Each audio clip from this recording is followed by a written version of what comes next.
Hello again, gentle listeners. It's Erin, your librarian storyteller for the day. Welcome back to Sherlock Showcase, dedicated to retelling the very best of Sir Arthur Conan Doyle's most beloved detective, Sherlock Holmes, in short story format. Today, we'll be picking up where we left off with the fourth installment in Doyle's first anthology, The Adventures of Sherlock Holmes, with a reading of The Boscome Valley Mystery. So please relax, pull up a chair, bear with my questionable English accent, and enjoy. We were seated at breakfast one morning, my wife and I, when the maid brought in a telegram. It was from Sherlock Holmes, and read in this way. Have you a couple of days to spare? Have just been wired for from the west of England in connection with Boscome Valley tragedy. Shall be glad if you will come with me. Air and scenery perfect. Leave Paddington by the 11:15. What will you say, dear? Said my wife, looking across from me. Will you go? I really don't know what to say. I have a fairly long list at present. Oh, Anstruther would do your work for you. You have been looking a little pale lately. I think that the change would do you some good. And you are always so interested in Mr. Sherlock Holmes' cases.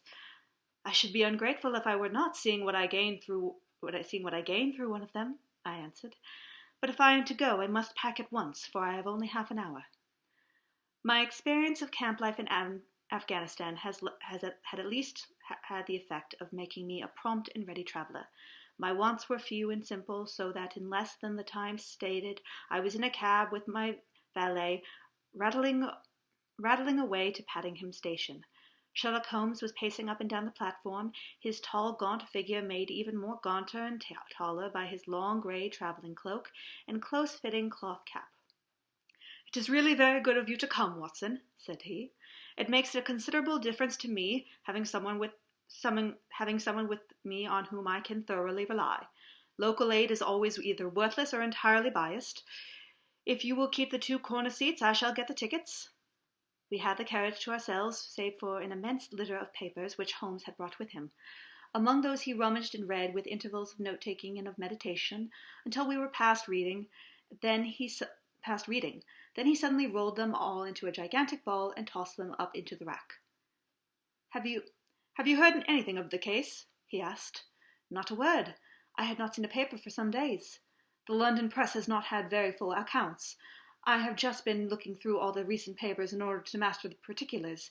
It seems, from what I gather, to be one of those simple cases which are so extremely difficult. That sounds a little paradoxal. But it is profoundly true. Singularity is almost invariably a clue. The more featureless and commonplace a crime is, the more difficult it is to bring it home. In this case, however, they have established a very serious case against the son of the murdered man. It is a murder, then? Well, it is conjectured to be so. I shall take nothing for granted until I have the opportunity of looking personally into it. I will explain the state of things to you as far as I have been able to understand it, in a very few words. Boscome Valley is a country district not very far from Ross, in Herefordshire. The largest landed proprietor in that part is a Mr. John Turner, who made his money in Australia and returned some years ago to the old country. One of the farms which he held, that of Hatherley, was let to Mr. Charles McCarthy, who was also an ex-Australian. The men had known each other in the colonies, so that it was not unnatural that when they came to settle down, they should do so as near each other as possible. Turner was apparently the richer man, so McCarthy became his tenant, but still remained, it seems, upon terms of perfect equality, as they were frequently together. McCarthy had one son, a lad of 18, and Turner had only one daughter of the same age, but neither of them had wives living. They appeared to have avoided the society of the neighbouring English families and to have led retired lives, though both the McCarthys were fond of sport and were frequently seen at the race meetings of the neighbourhood. McCarthy kept 2 servants, a man and a girl. Turner had a considerable household, some half-dozen at the least. That is much as I have been able to gather about the families. Now for the facts.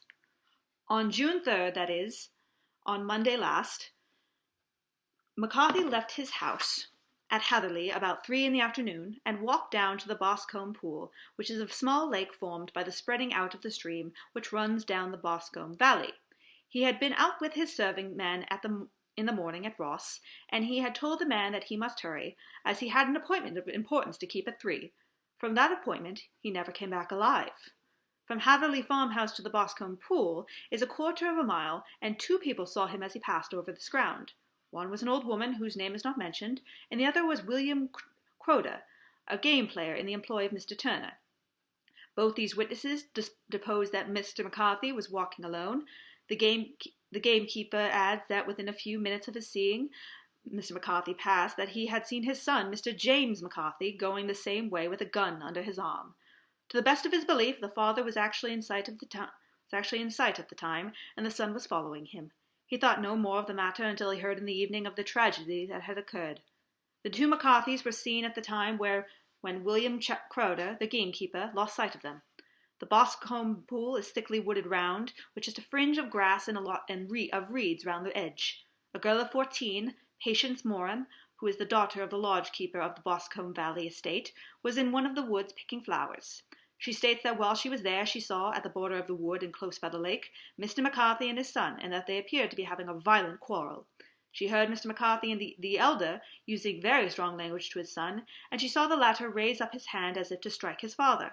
She was so frightened by their violence that she ran away and told her mother, when she reached home, that she had left the 2 McCarthys quarreling near Boscombe pool, and that she was afraid that they were going to fight. She had hardly said the words when young Mr. McCarthy came running up the lodge to say that he had found his father dead in the wood, and to ask for the help of the lodge-keeper. He was much excited, without either his gun or his hat, and his right hand and sleeve were observed to be stained with fresh blood. On following him, they found the dead body stretched out upon the grass beside the pool. The head had been beaten in by repeated blows of some heavy and blunt weapon. The injuries were such as might very well have been inflicted by the butt end of the son's gun, which was found lying on the grass within a few paces of the body. Under these circumstances, the young man was instantly arrested, and a verdict of willful murder having been returned at the inquest on Tuesday, he was on Wednesday brought before the magistrates at Ross, who have referred the case to the next assize. These are the main facts of the case as they come about before the coroner and the police court. I could hardly imagine a more damning case, I remarked. If ever circumstantial evidence pointed to a criminal, it does so here.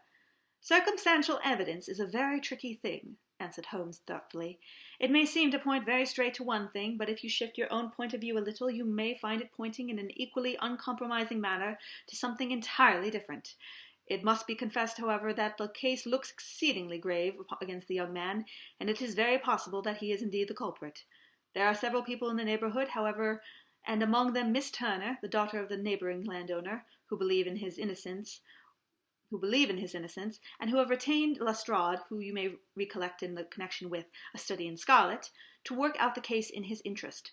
Lestrade, being rather puzzled, has referred the case to me, and hence it is that 2 middle-aged gentlemen are flying westward at 50 miles an hour instead of quietly digesting their breakfasts at home. I am afraid, said I, that the facts are so obvious that you will find little credit to be gained out of this case. There is nothing more deceptive than obvious facts, he answered, laughing. Besides, we may chance to hit upon some rather obvious facts which may have been by no means obvious to Mr. Lestrade. You know me too well to think that I am boasting when I say that I shall either confirm or destroy his theory by means which he is quite incapable of employing, or even of understanding. To take the first example to hand, I very clearly perceive that in your bedroom the window is upon the right-hand side, and yet I question whether Mr. Lestrade would have noted even so self-evident a thing as that. How on earth? My dear fellow, I know you well. I know the military neatness which characterizes you. You shave every morning, and in this season you shave by the sunlight, but since your shaving is less and less complete as we get further back into the left side, until it becomes positively slovenly as we get round the angle of the jaw, it is surely very clear that side is less illuminated than the other. I could not imagine a man of your habits looking at himself in an equal light and being satisfied with such a result. I only quote this as a trivial example of observation and inference. Therein lies my métier, and it is just possible that it may be of some service in this investigation which lies before us. There are one or two minor points which were brought out in the inquest, and which are worth considering. What are they? It appears that his arrest did not take place at once, but after the return to Hatherley Farm. On the inspector of constabulary informing that he was a prisoner, he remarked that he was not surprised to hear it, and that it was no more than his deserts. This observation of his had the natural effect of removing any traces of doubt which may have remained in the minds of the coroner's jury. It was a confession, I ejaculated. No, for it was followed by a protestation of innocence. Coming on top of such a damning series of events, it was at least a most suspicious remark. On the contrary, said Holmes, it is the brightest rift which I can at present see in the clouds. However innocent he might be, he could not be such an absolute imbecile as to not see that the circumstances were very black against him. Had he appeared surprised at his own arrest, or feigned indignation at it, I would have looked upon it as highly suspicious, because surprise or anger would not be natural under the circumstances, and yet might appear to be the best policy to a scheming man.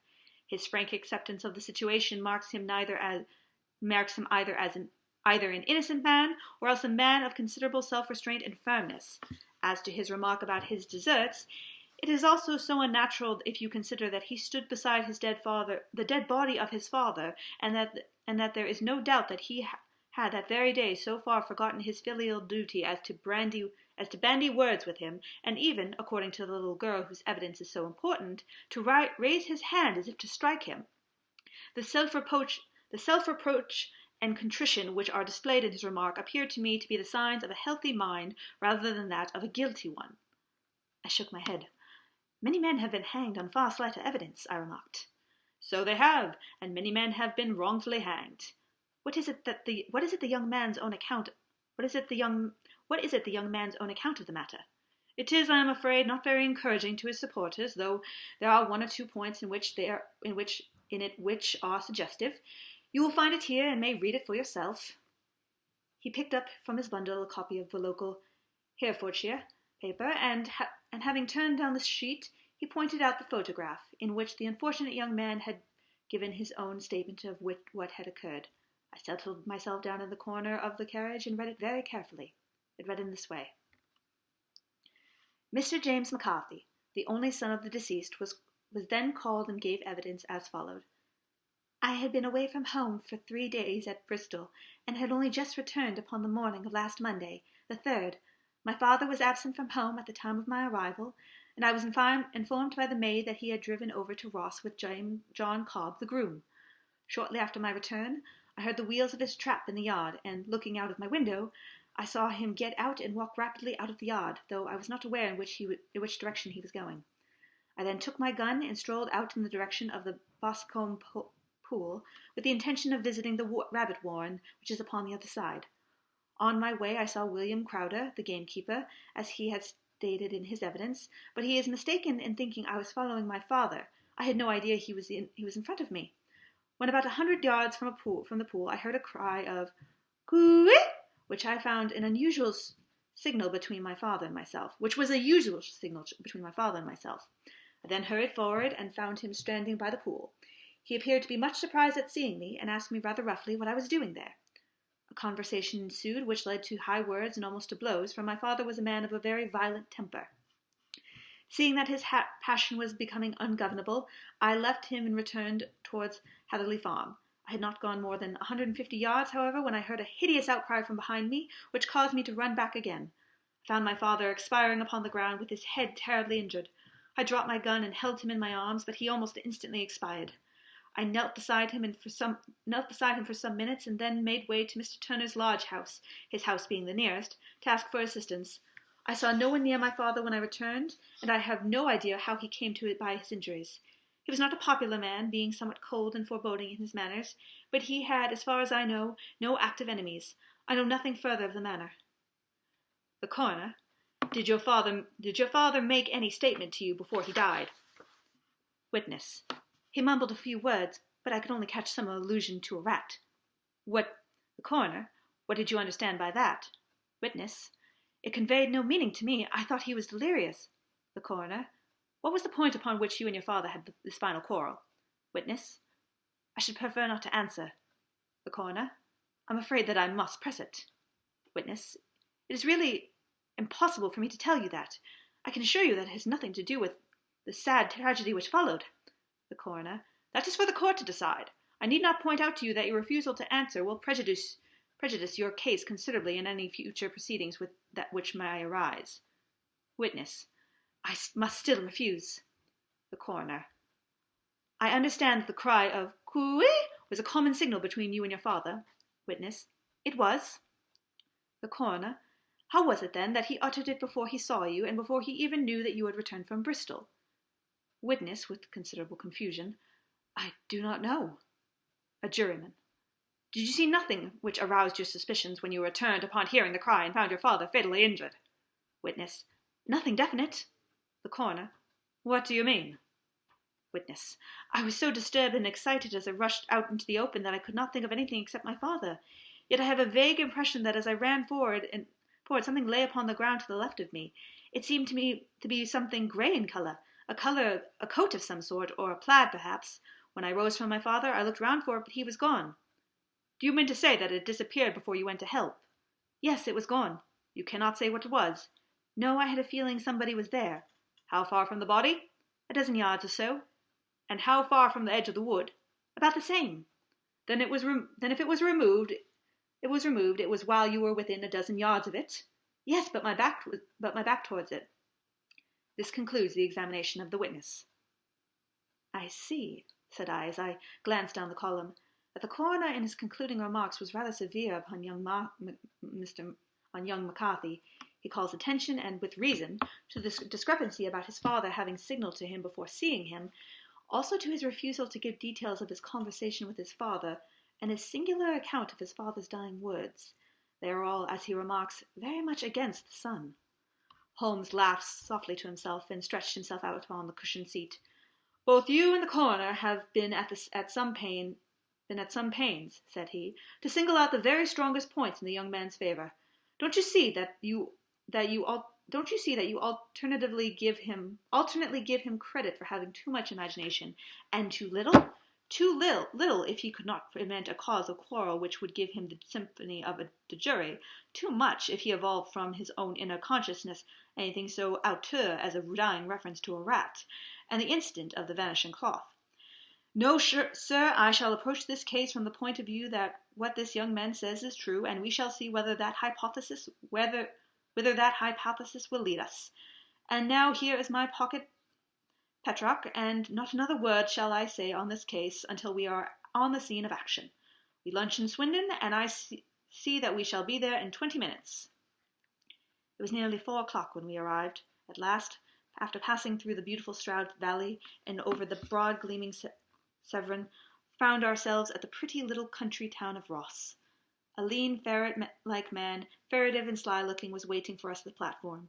In spite of the light brown dust coat and leather leggings which he wore in deference to his rustic surroundings, I had no difficulty recognizing Lestrade of Scotland Yard. With him we drove to the Harefolk Arms, where a room had already been engaged for us. "I have orders for the carriage," said Lestrade as we sat over a cup of tea. "I knew your eccentric nature, and that you would not be happy until you had been on the scene of the crime." "It was very nice and complimentary of you," Holmes answered. "It is entirely a question of barometric pressure." Lestrade looked startled. I did not quite follow, he said. "How is the glass? 29, I see. No wind and not a cloud in the sky.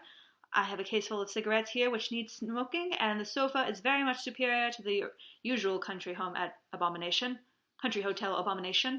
I do not think that it is probable that I shall use the carriage tonight." Lestrade laughed indulgently. "You have no doubt already formed your conclusions from the newspapers," he said. "The case is as plain as a pikestaff, and the more one goes on into it, the plainer it becomes. Still, of course, he can't refuse a lady, and such a very positive one, too. She had heard of you, and would have your opinion, though I repeatedly told her but there is nothing which you could do in which I had not already done. Why, bless my soul, here is a carriage at the door." He had hardly spoken before there rushed into the room one of the most lovely young women that I had ever seen in my life. Her violet eyes shining, her lips parted, a pink flush upon her cheeks, all thought of her natural reserve lost in her overpowering excitement and concern. "Oh, Mr. Sherlock Holmes!" she cried, glancing from one to the other of us, and finally, with a woman's quick intuition, fastening upon my companion. "I am so glad that you have come. I have driven down to tell you so. I know that James didn't do it. I know it, and I want you to start your work knowing it too. Never let yourself doubt upon the point. We have known each other since we were little children, and I know his faults as no one else does, but he is too tender-hearted to hurt a fly. Such a charge is absurd to anyone who really knows him." "I hope we may clear him, Miss Turner," said Sherlock Holmes. "You may rely upon my doing all that I can." But you have read the evidence. You have formed some conclusion? Do you not see some loophole, some flaw? Do you not yourself think that he is innocent?" "I think that it is very probable." "There now!" she cried, throwing back her head and looking defiantly at Lestrade. "You hear? He gives me hopes!" Lestrade shrugged his shoulders. "I'm afraid that my colleagues have been a little quick on forming his conclusion," he said. "But he is right! Oh, I know he is right! James never did it. And about his quarrel with his father, I'm sure that the reason why he would not speak about it to the coroner was because I was concerned in it." "In what way?" asked Holmes. "It is no time for me to hide anything. James and his father had many disagreements about me. Mr. McCarthy was very anxious that there should be a marriage between us. James and I have always loved each other as brother and sister, but of course he is young and has seen very little of life yet, and well, he naturally did not wish to do anything like that yet. So there were quarrels, and this, I am sure, was one of them." "And your father," said Holmes, "was he in favour of such a union?" No, he was averse to it also. No one but Mr. McCarthy was in favour of it." A quick blush passed over her fresh young face as Holmes shot one of his keen, questioning glances at her. "Thank you for this information," said he. "May I see your father if I call tomorrow?" "I'm afraid the doctor won't allow it." "The doctor?" "Yes, have you not heard? Poor father has never been strong for years back, but this has broken him down completely. He is taken to his bed, and Dr. Willows says that he is a wreck, and that his nervous system is shattered. Mr. McCarthy was the only man alive who had known Dad in the old days in Victoria." "In Victoria? That is important." "Yes, at the mines." "Quite so, at the gold mines, where I understand Mr. Turner made his money?" "Yes, certainly." "Thank you, Miss Turner. You have been of material assistance to me." "You will tell me if you have any news tomorrow. No doubt you will go to the prison to see James. Oh, if you do, Mr. Holmes, do tell him that I know him to be innocent." "I will, Miss Turner." "I must go home now, for Da is very ill, and he misses me so if I leave him. Goodbye, and God help you to your undertaking." She hurried from the room as impulsively as she had entered, and we heard the wheels of her carriage rattle off down the street. "I'm ashamed of you, Holmes," said Lestrade with dignity after a few minutes' silence. "Why should you raise up hopes when they are bound to disappoint? I'm not over tender of heart, but I call it cruel."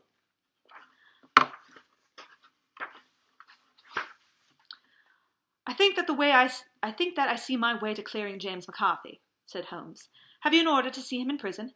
"Yes, but only for you and me." "Then I shall reconsider my resolution about going out. We have still time to take a train to Hereford and see him tonight." "Ample." "Then let us do, Watson. I fear that you will find it very slow, but I shall only be away a couple hours." I walked down to the station with them, and then wandered through the streets of the little town, finally returning to the hotel, where I lay upon the sofa and tried to insert myself in the yellow-backed novel.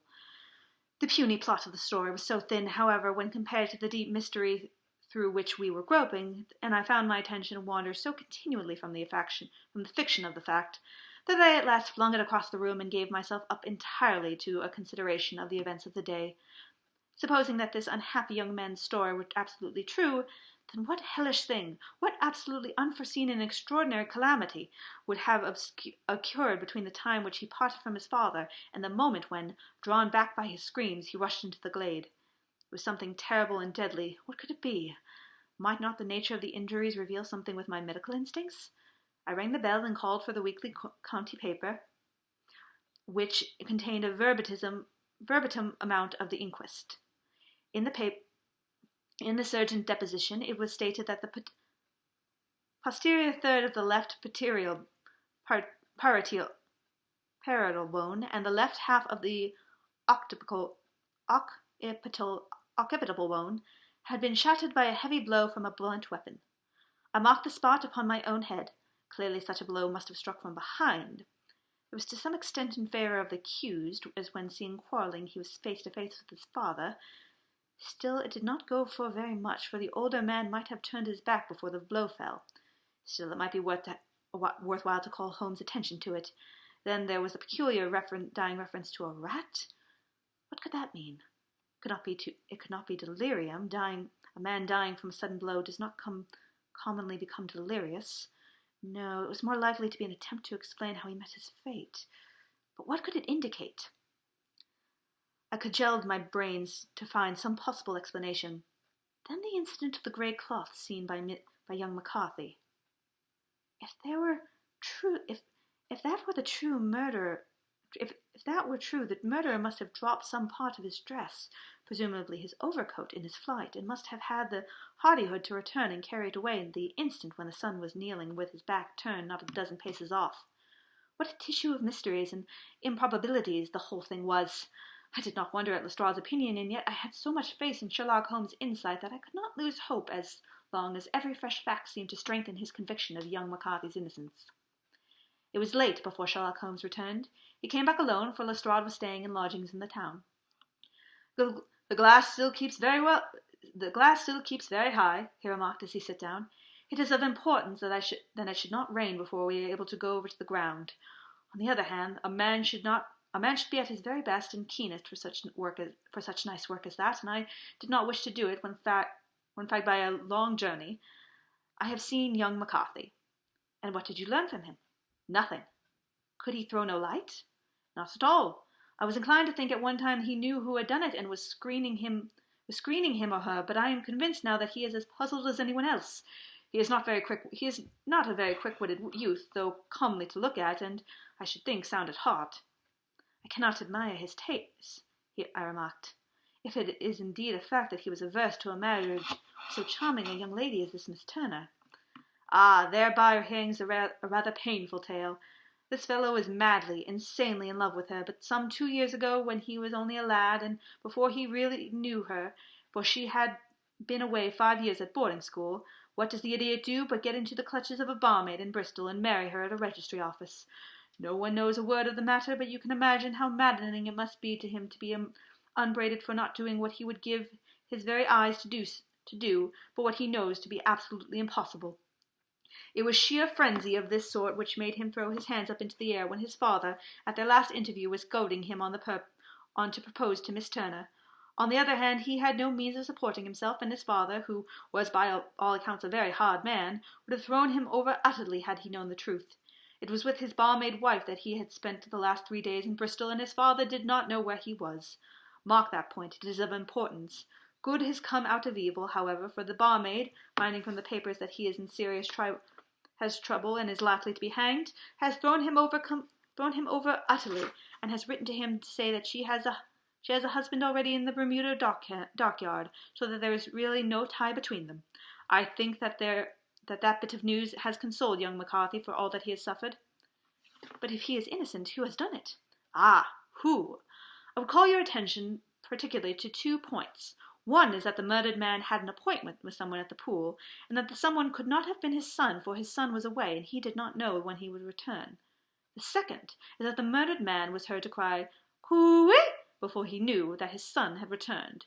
Those are the crucial points upon which the case depends. And now let us talk about George Meredith, if you please, and we shall leave all minor matters until tomorrow. There was no rain, as Holmes had foretold, and the morning broke bright and cloudless. At 9 o'clock Lestrade called for us with the carriage, and we set out for Hatherley Farm and the Boscome pool. "There is serious news this morning," Lestrade observed. "It is said that Mr. Turner of the Hall is so ill that his life is despaired of." "An elderly man, I presume?" said Holmes. "About 60, but his constitution has been shattered by his life abroad, and he has been in failing health for some time. This business has had a very bad effect on him. He was an old friend of McCarthy's, and I may add a great benefactor to him, for I have learned that he gave him Hatherley Farm rent-free." "Indeed? That is interesting," said Holmes. Oh yes, in 100 other ways he has helped him. Everybody out here speaks of his kindness to him. Really, does it not strike you as a little singular that this McCarthy, who appears to have little of his own and to have been under such obligations to Turner, should still talk of marrying his son to Turner's daughter, who is presumably heiress to the estate, and that in such a cocksure manner, as if it were merely a case of proposal and all else would follow? It is the more strange since we know that Turner himself was averse to the idea. The daughter told us as much. Do you not deduce something from that? We have the deductions and the inferences, said Lestrade, winking at me. I find it hard enough to tackle facts, Holmes, without flying away after theories and fancies. You are right, said Holmes demurely. You do find it very hard to tackle the facts. Anyhow, I have grasped one fact that you find it difficult to get hold of, replied Lestrade with some warmth, and that is that McCarthy Sr. met his death from McCarthy Jr., and that all theories to the contrary are the merest moonshine. Well, moonshine is a brighter thing than fog, said Holmes, laughing, but I am very much mistaken if this is not Hatherley Farm upon the left. Yes, that it is. It was a widespread, comfortable-looking building, 2-storied, slate-roofed, with great yellow blotches of lichen upon the grey walls. The drawn blinds and the smokeless chimneys, however, gave it a stricken look, as though the weight of this horror still lay heavy upon it. We called at the door, when the maid, at Holmes' request, showed us the boots which her master wore at the time of his death, and also a pair of the son's, though not the pair which he had then had. Having measured these very carefully from 7 or 8 different points, Holmes desired to be led to the courtyard, from which we all followed the winding track which led to Boscome Pool.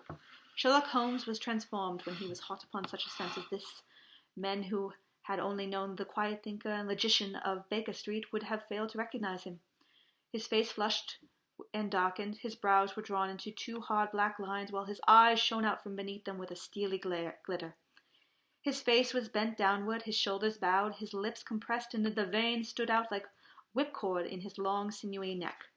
His nostrils seemed to dilate with a purely animal lust for the chase, and his mind was so absolutely concentrated upon the matter before him that a question or remark fell unheeded by his ears, or, at the most, only provoked a quick, impatient snarl in reply. Swiftly and silently he made his way along the track, which ran through the meadows, and so by way of the woods to the Boscombe Pool. It was a damp, marshy ground, as is all that district, and there were marks of many feet, both upon the path and amid the short grass which bounded it on either side. Sometimes Holmes would hurry on, sometimes stop dead, and once he made quite a little detour into the meadow. Lestrade and I walked behind him, the detective indifferent and contemptuous, while I watched my friend with the interest which sprang from the conviction that every one of his actions was directed towards a definite end. The Boscombe Pool, which is a little reed-grit sheet of water some 50 yards across, is situated at the boundary between Hatherley Farm and the private park of the wealthy Mr. Turner. Above the woods which lined it upon the farther side, we could see the red jutting pinnacles which marked the site of the rich landowner's dwelling. On the Hatherley side of the pool, the woods grow very thick, and there was a narrow belt of sodden grass 20 paces across between the edge of the trees and the reeds which lined the lake. Lestrade showed us the exact spot at which the body had been found, and indeed so moist was the ground that I could plainly see the traces which had been left by the fall of the stricken man. To Holmes, as I could see by his eager face and peering eyes, very many things were to be read upon the trampled grass. He ran round like a dog who was picking up a scent, and then turned upon my companion. What did you say? What did you go into the pool for? He asked. I fished about with the rake. I thought there might be some weapon or other trace, but how on earth— Oh, tut, I have no time. That left foot of yours with its inward twist is all over the place. A mole could trace it, and there it vanishes among the reeds. Oh, how simple it would all have been had I been here before they came like a herd of buffalo and wallowed all through it. Here is where the party with the lodge keeper came, and they have covered all tracks for 6 or 8 feet round at the body. But here there are 3 separate tracks of the same feet. He drew out a lens and lay down upon his waterproof to have a better look, talking all the time rather to himself than to us. These are young McCarthy's feet. Twice he was walking, and once he ran swiftly, so that the soles are deeply marked and the heels hardly visible. That bears out his story. He ran when he saw his father on the ground. Then here are the father's feet as he paced up and down. What is this, then? It is the butt end of the gun as the son stood listening. And this? Ha ha ha, what have we here? Tiptoes, square too, quite unusual boots. Now come, they go, they come again. Of course, that was for the clock. As for the cloak. Now, where did they come from? He ran up and down, sometimes losing, sometimes finding the track, until we were well within the edge of the wood, and under the shadow of the great beech, the largest tree in the neighborhood. Holmes traced his way to the farther side of this, and lay down once more upon his face with a little cry of satisfaction. For a long time he remained there, turning over the leaves and dried sticks, gathering up what seemed to me to be dust into an envelope, and examining with his lens not only the ground, but even the bark of the tree as far as he could reach. A jagged stone was lying amongst the moss, and this was also he carefully examined and retained. Then he followed a pathway through the wood until he came to the high road, where all traces were lost. "It has been a case of considerable interest," he remarked, returning to his natural manner. "I find that this grey house on the right must be the lodge. I think that I will go in and have a word with Moran, and perhaps write a little note. Having done that, we may drive back to our luncheon. You may walk to the cab, and I shall walk with you presently." It was about 10 minutes before we regained our cab and drove back into Ross, Holmes still carrying with him the stone which he had picked up in the woods. "This might interest you, Lestrade," he remarked, holding it out. The murder was done with it. The murder was done with it." "I see no marks." "There are none." "How do you know, then?" "The grass was growing under it. It only laid there a few days. There were no sign of a place whence it had been taken. It corresponds with the injuries. There is no sign of any other weapon." "And the murderer?" "Is a tall man, left-handed, limps with his right leg, wears thick-soled shining boots and a grey cloak, smokes Indian cigars, uses a cigar holder, and carries a blunt penknife in his pocket. There are several other indications, but these may be enough to aid us in our search." Lestrade laughed. "I'm afraid that I'm still a bit of a skeptic," he said. "Theories are all very well, but we have to deal with a hard-headed British jury." "Nous verrons," answered Holmes calmly. "You work your own method, and I shall work mine. I shall be busy this afternoon, and shall probably return to London by the evening train." "Leave your case unfinished?" "No, finished. But the mystery?" "It is solved." "Who is the criminal, then?" "The gentleman I describe." "But who is he? Surely it would not be difficult to find out. This is not such a populous neighborhood." Lestrade shrugged his shoulders. "I am a practical man," he said, "and I really cannot undertake to go about the country looking for a left-handed gentleman with a game leg. I should become the laughing-stock of Scotland Yard." "All right," said Holmes quietly. "I have given you the chance. Here are your lodgings. Goodbye. I shall drop you a line before I leave." Having left Lestrade at his home, we drove to our hotel, where we found lunch upon the door.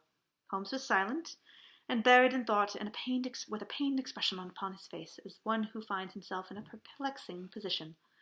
"Look here, Watson," he said, when the cloth was cleared. "Just sit down in this chair and let me preach to you for a little. I don't know quite what to do, and I should value your advice. Light a cigar and let me expound." "Pray do so." "Well, now, in considering this case, there are two points about young McCarthy's narrative which struck us both instantly, although they impressed me in his favor and you against him. One was the fact that his father should, according to his account, cry "Coo-ee" before seeing him. The other one was his singular dying reference to a rat.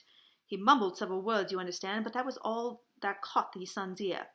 Now, from this double point our research must commence, and we will begin it by presuming that what the lad says is absolutely true." "What of this coo-ee, then?"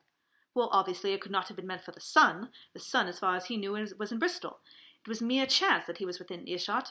The coo-ee was meant to attract the attention of whoever it was that he had the appointment with. But coo-ee is a distinctly Australian cry, one which is used between Australians. There is a strong presumption that the person whom McCarthy expected to meet him at Boscome Pool was someone who had been in Australia." "What of the rat, then?" Sherlock Holmes took a folded paper from his pocket and flattened it on the table. "This is a map of the colony of Victoria," he said. "I wired to Bristol for it last night." He put his hand over the part of the map. "What do you read?" A rat, I read. And now? He raised his hand. Ballarat. Quite right. That was the word the man uttered, and of which his son only caught the last two syllables. He was trying to utter the name of his murderer, and so, of Ballarat. It is wonderful, I exclaimed. It is obvious, and now you see I have had narrowed the field down considerably. The possession of a grey garment was a third point, which, granting the son's statement to be correct, was a certainty. We have come now out of mere vagueness to the definite conception of an Australian from Ballarat, with a grey cloak. Certainly. And one who was at home in the district, for the pool can only be approached by the farm or by the estate, where strangers could hardly wander. Quite so. Then comes our expedition of today. By an expedition of the ground, I gain the trifling details which I gave to that imbecile Lestrade as to the personality of the criminal. But how do you gain them? You know my method. It is founded upon the observation of trifles. His height I know that you might roughly judge from the length of his stride. His boots, too, might be told from their traces. Yes, they were particular boots. But his lameness. The impression of his right foot was always less distinct than his left. He put weight upon it. Why? Because he limped. He was lame. But his left-handedness. You were yourself struck by the nature of the injury as recorded by our surgeon at the inquest. The blow was struck from immediately behind, and yet was upon the left side. Now how can that be, unless it was by a left-handed man? He had stood behind that tree during the interview between the father and son. He had even smoked there. I found the ash of a cigar, which my special knowledge of tobacco ashes enables me to pronounce as an Indian cigar. I have, as you know, devoted some attention to this and written a little monograph on the ashes of 140 different varieties of pipe, cigar, and cigarette tobacco. Having found the ash, I then looked round and discovered the stump among the moss where he had tossed it. It was an Indian cigar, of a variety which are rolled in Rotterdam. And the cigar holder? I could see that the end had not been in his mouth, therefore he used a holder. The tip had been cut off, not bitten off, but the cut was not a clean one, so I deduced a blunt pen-knife. Holmes, I said, you have drawn a net round this man from which he cannot escape, and you have saved an innocent human life as truly as if you had cut the cord which was hanging him. I see the direction in which this all points. The culprit is— Mr. John Turner!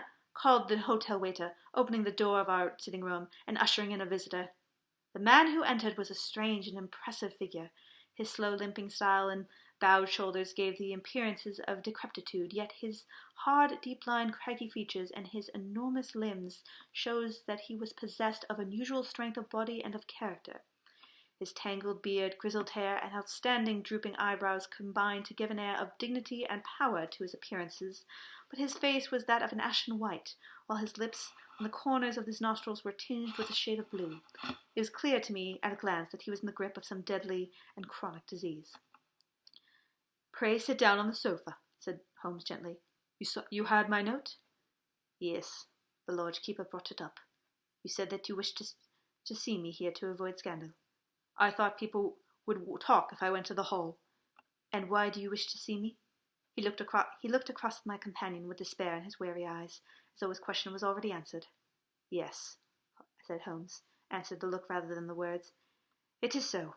I know all about McCarthy." The old man sank his face in his hands. "God help me," he cried.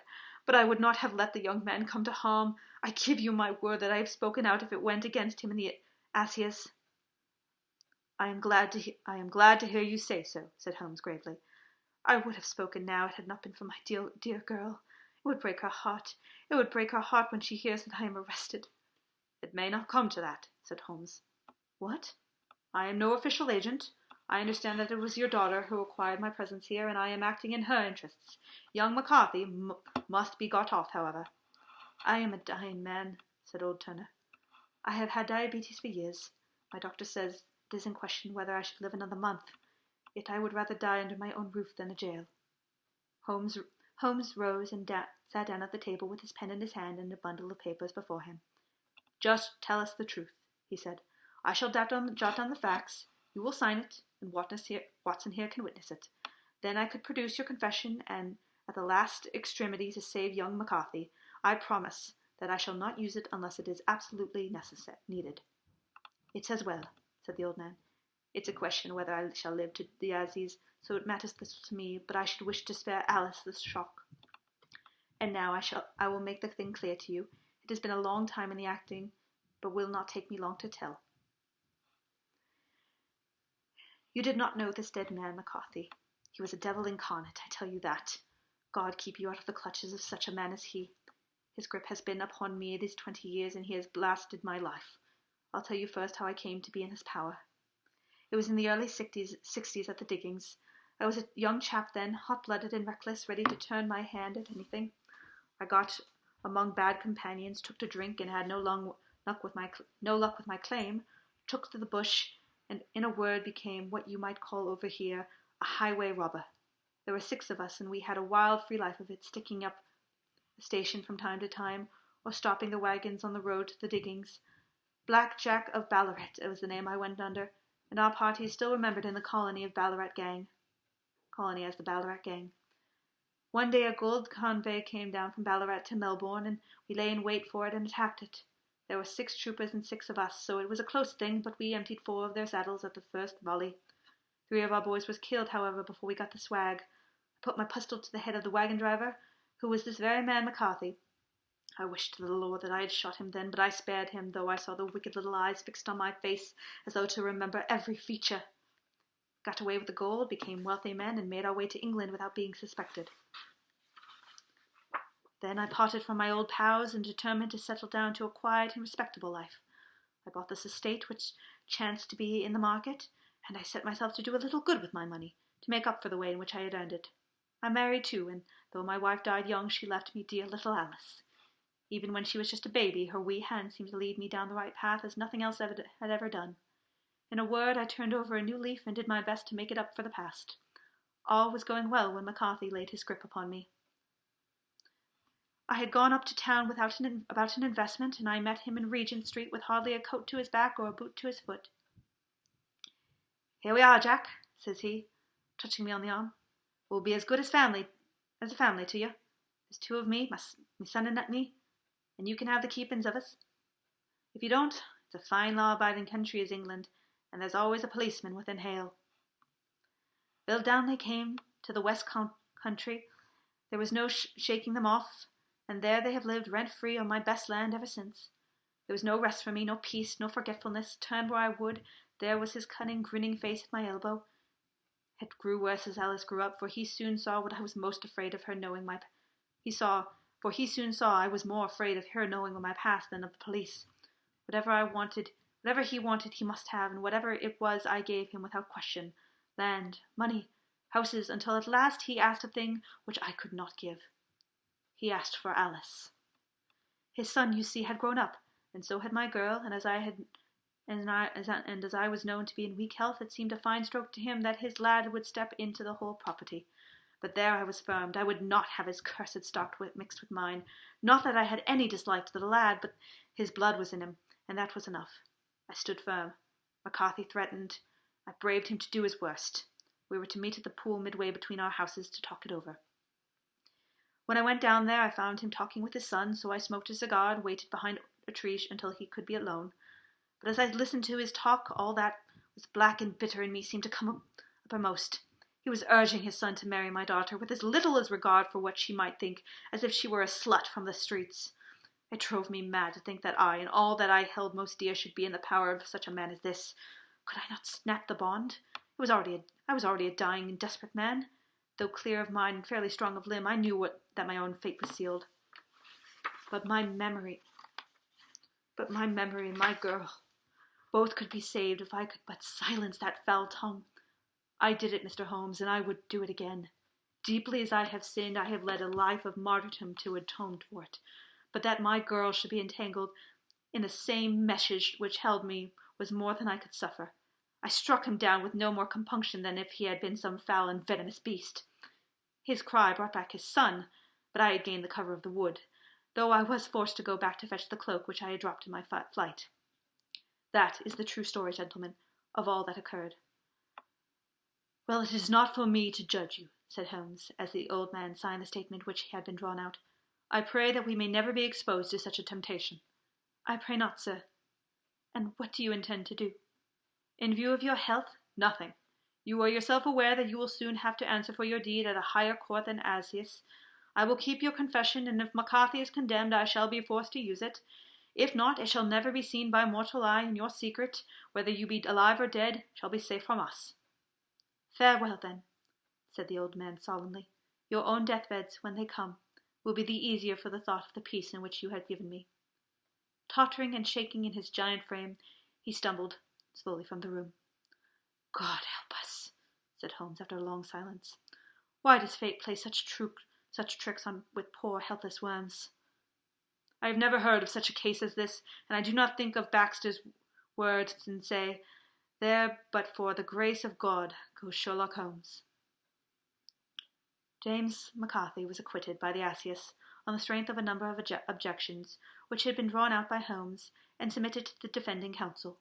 Old Turner lived for 7 months after her interview, but he is now dead, and there is every prospect that the son and daughter may come to live happily together in ignorance of the black cloud which rests upon their past. And that is it, ladies and gentlemen. Thank you so much for joining me, gentle readers, and tune in next time for the next installment. Happy reading, and have a wonderful day.